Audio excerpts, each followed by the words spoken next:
आगे देखते हैं। नागराजन को यह बात बहुत बुरी लगी कि उसके एल्बम को कोई कूड़ा बोले, लेकिन वो बच्चे का मन धीरे धीरे क्या होने लगा, उसको अपने एल्बम, जो उसको अपना खुद का एल्बम था जो उसे बहुत ज़्यादा प्यारा था, जिसे उसने एक बार बेचने से भी इनकार कर दिया था, वह एल्बम अब क्या कर लगने लगा, कूड़ा बोला तो उसको भी बेकार लगने लगा। अब उसको देखने की इच्छा नहीं करती थी। जहाँ वह दौड़ धूप कर अपने एल्बम के लिए टिकट एकत्र करता था, अब उस एल्बम की तरफ वो देखता भी नहीं था। उस एल्बम को उस देखने की उसकी इच्छा पूरी तरह से उस बच्चे की मर चुकी थी। वह हमेशा सोचता था कि उसने अपने टिकट को बहुत मेहनत से इकट्ठा किया है और नागराजन के पास क्या है, वो तो किसी का भेजा हुआ टिकट एल्बम है, उसने तो कोई मेहनत नहीं की। लेकिन धीरे धीरे उसके मन में बहुत ही बुरी भावना आने लगी, जिसके कारण वो अपने एल्बम को देखना बंद कर दिया, उसके टिकट इकट्ठा करना बंद कर दिया और यहाँ तक कि अब उसे स्कूल जाना भी अखरने लगा मतलब बुरा लगने लगा था। अब वह क्या करता, वह हमेशा घर में ही घुसा रहता था।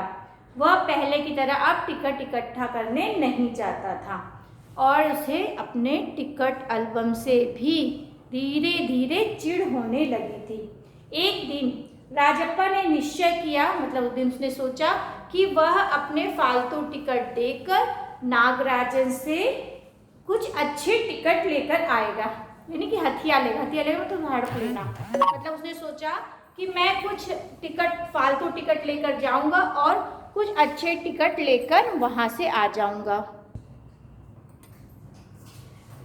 ऐसा सोचकर राजप्पा नागराजन के घर जाता है। वहां जाकर वो राजप्पा सीधे नागराजन के कमरे में चला जाता है। क्यों? क्योंकि नागराजन कहीं बाहर गया रहता है, अपने मित्र के साथ कहीं बाहर गया रहता है। तो वो सीधे कमरे में जाता है। जब कमरे में जाता है तो क्या देखता है कि वहाँ पर कोई नहीं, कमरा खाली है। अब खाली घर देखकर, खाली कमरा देखकर उसके मन में पाप आ जाता है और वो क्या करता है, वो नागराजन का जो एल्बम है वो चुपके से उठा लेता है और लाकर अपने घर में छिपा देता है। नागराजन का एल्बम अब ये चोरी कर लाया। जब नागराजन वापस आया तो उसने अपने एल्बम को नहीं देखा। तो ये बात जो है ना, यानी कि नागराजन का एल्बम चोरी हो गई, ये बात जो है बहुत तेजी से पूरी जगह फैल गई। ठीक है, क्योंकि वो खुलना ही था, बैग खुलना था कि चोरी हो गई, वो तो पता ही चल गया सबको।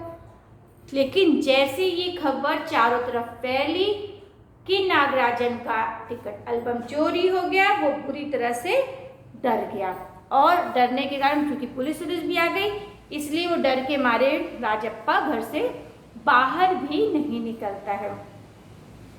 रात के समय उसका एक और फ्रेंड अप्पू आता है।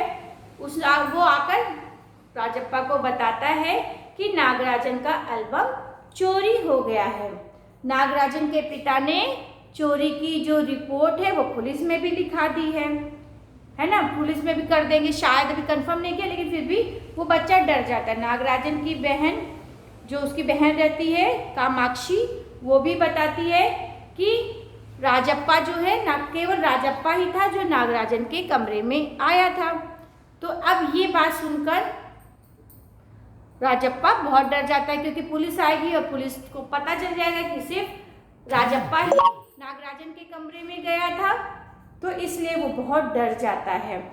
फिर अगले दिन वो क्या करता है, वो उस डर के मारे, यानी डर जाता है तो वो डर के मारे उस एल्बम को लेकर चोरी से अंगीठी में डाल देता है, यानी उस ले जाकर जलती हुई अंगीठी में डाल देता है ताकि वो एल्बम जल जाए। क्यों करता है ऐसा? क्योंकि सबूत ही नहीं रहेगा तो फिर कोई उसको पकड़ नहीं पाएगा।